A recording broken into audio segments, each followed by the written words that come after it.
Persona 5 Royal recently released, and it was mwah! To me, Royal is much better than the original. There's sort of a debate whether Persona 4 is better than Persona 4 Golden, and there's definitely a debate about which of the cornucopia of Persona 3 games is the best. Regardless, I still think there's something missing from Persona 5, even after all of the extra content, and that's gay relationships, baby! Put a little FOMO on my homo, because today I want to talk about why Persona 5 not having gay relationships was such a big missed opportunity.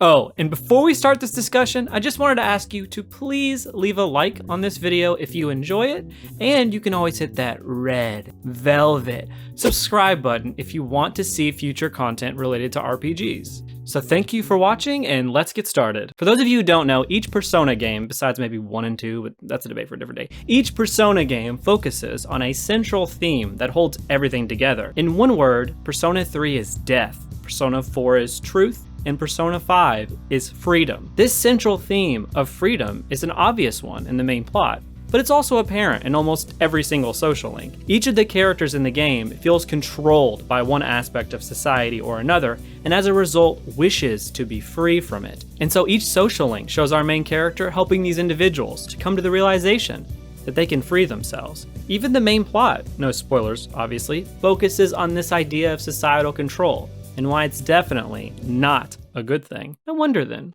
what's a characteristic of an individual that society generally frowns upon and has frowned upon, and that society doesn't understand? Yep, you've got it.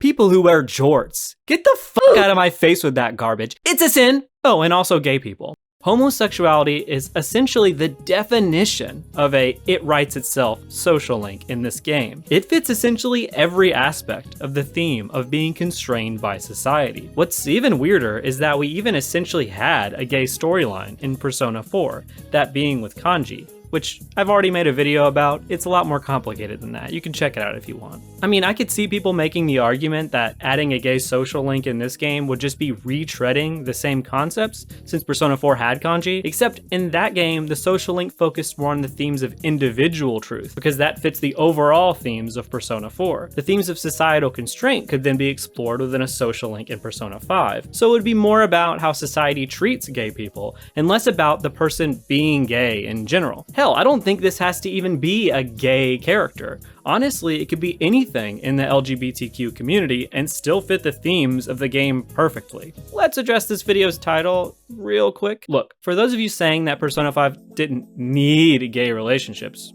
you're right, but I don't think that almost any game really needs anything because, you know, semantics. But if we're going to get into that discussion, then why are any social link stories needed? My point is that the writers and team knew they needed social link stories. Social links have been a requirement for Persona games since 3. So then, since they needed stories for their social links, they had to write ones that fit the themes of the game. And don't get me wrong, I definitely think they did do that, but I think that it can be reasonably argued that a social link that focuses on LGBTQ issues would have worked even better, especially considering how these issues are treated in Japan. While the West has become increasingly more accepting, Japan has always been very strict and even indifferent in a weird sense towards LGBTQ issues. You can do your own research on homosexuality in Japan, but it 100% fits the bill of a stigmatizing trait, and because of that, I think it was a huge missed opportunity. And it's likely that the team even considered making a social link based on it because it's so obvious, but obviously that's me making an assumption.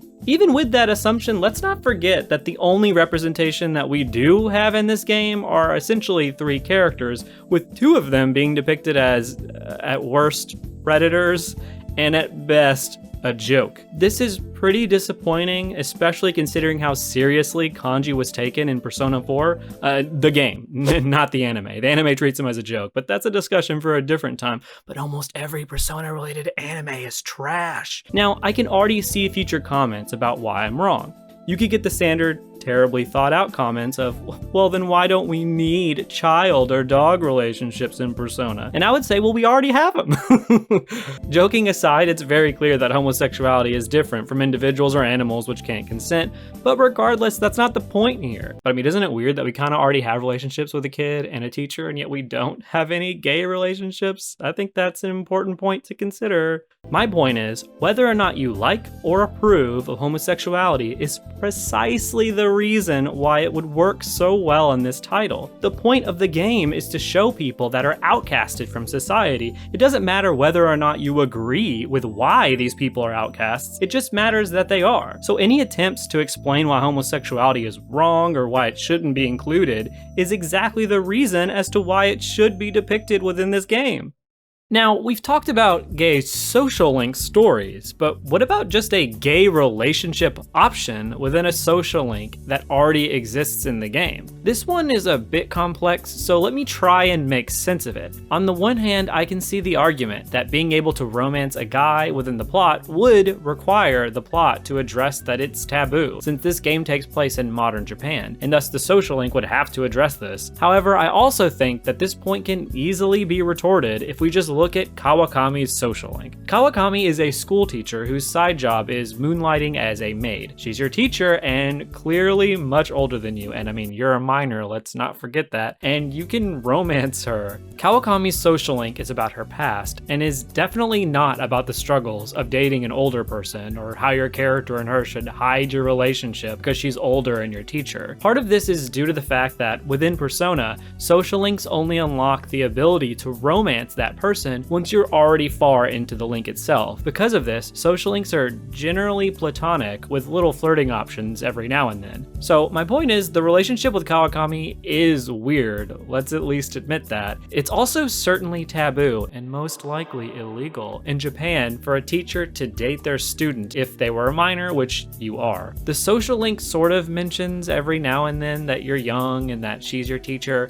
but this aspect of the storyline is not essential and is given almost zero weight. So then why couldn't this be true with romancing a guy within the game? So let's say we just copy paste this formula within Kawakami's social link and put it into Ryuji's. The social link would play out like normal until around rank 8 or 9, where you would then be given a choice to romance him. As with Kawakami, he would bring up how society would see this and how it would be an unconventional relationship. And again, how would this be any different than how Kawakami's taboo relationship was treated? What, because Ryuji or the other male social links would now be canonically gay or bi? And I'm sure a lot of people would say, well, that's unrealistic. And I would say, well, not only is there a lot about these games that are unrealistic, but isn't it also unrealistic that you can romance every female? So you're telling me that every girl in the game is attracted to the main character? Also, I'm not even saying that all of the male social links have to be romanceable. Just a few, like Ryuji and Yoshida. What a daddy. If you have other objections to this, I'd be happy to discuss them in the comments, but I can't find many other reasons as to why gay social links or just relationships shouldn't have been within this game or even be in future titles. I think a lot of people are ultimately mad when topics like this are brought up because they don't want activism in their games, and part of me completely agrees with that. Not every game needs to be a tour de force and make you think about life and society differently. And there are definitely stories that hammer a message to the point of actually being a joke. But the Persona series itself is a social critique. It critiques how we behave, what we believe, and how society operates. The social activism is especially more true and apparent in Persona 5 than it has ever been in the other titles. So I'm always a bit confused when people get angry at people like myself for pointing out that Persona 5 doesn't have any in-depth depictions of gay people, or that it should, when homosexuality fits every mold that the game has set out to discuss. To me, Persona 5 missed an opportunity to offer another in-depth analysis of how sexuality impacts a person, but instead of it just being about the individual like Persona 4 was, it could also be a critique of how society treats and views homosexuality in general. As a gay man myself, I'm obviously biased here. I'd love to have more people see a story that can make them understand why acceptance is important. But my point here is also one from storytelling and concise messaging. Persona 5 had a clear and obvious chance here to go against society, like the Phantom Thieves. Homosexuality in Japan really isn't understood the same way as it is here in the West. It is counterculture in Japan, and because of that, the developers should have listened to what their game was saying. It makes the themes of the game come off a bit hollow if the creators themselves can't even listen to their own messages. I just think that the game could have been a bit more brave in the society in which it exists, and I think it's a shame that it wasn't.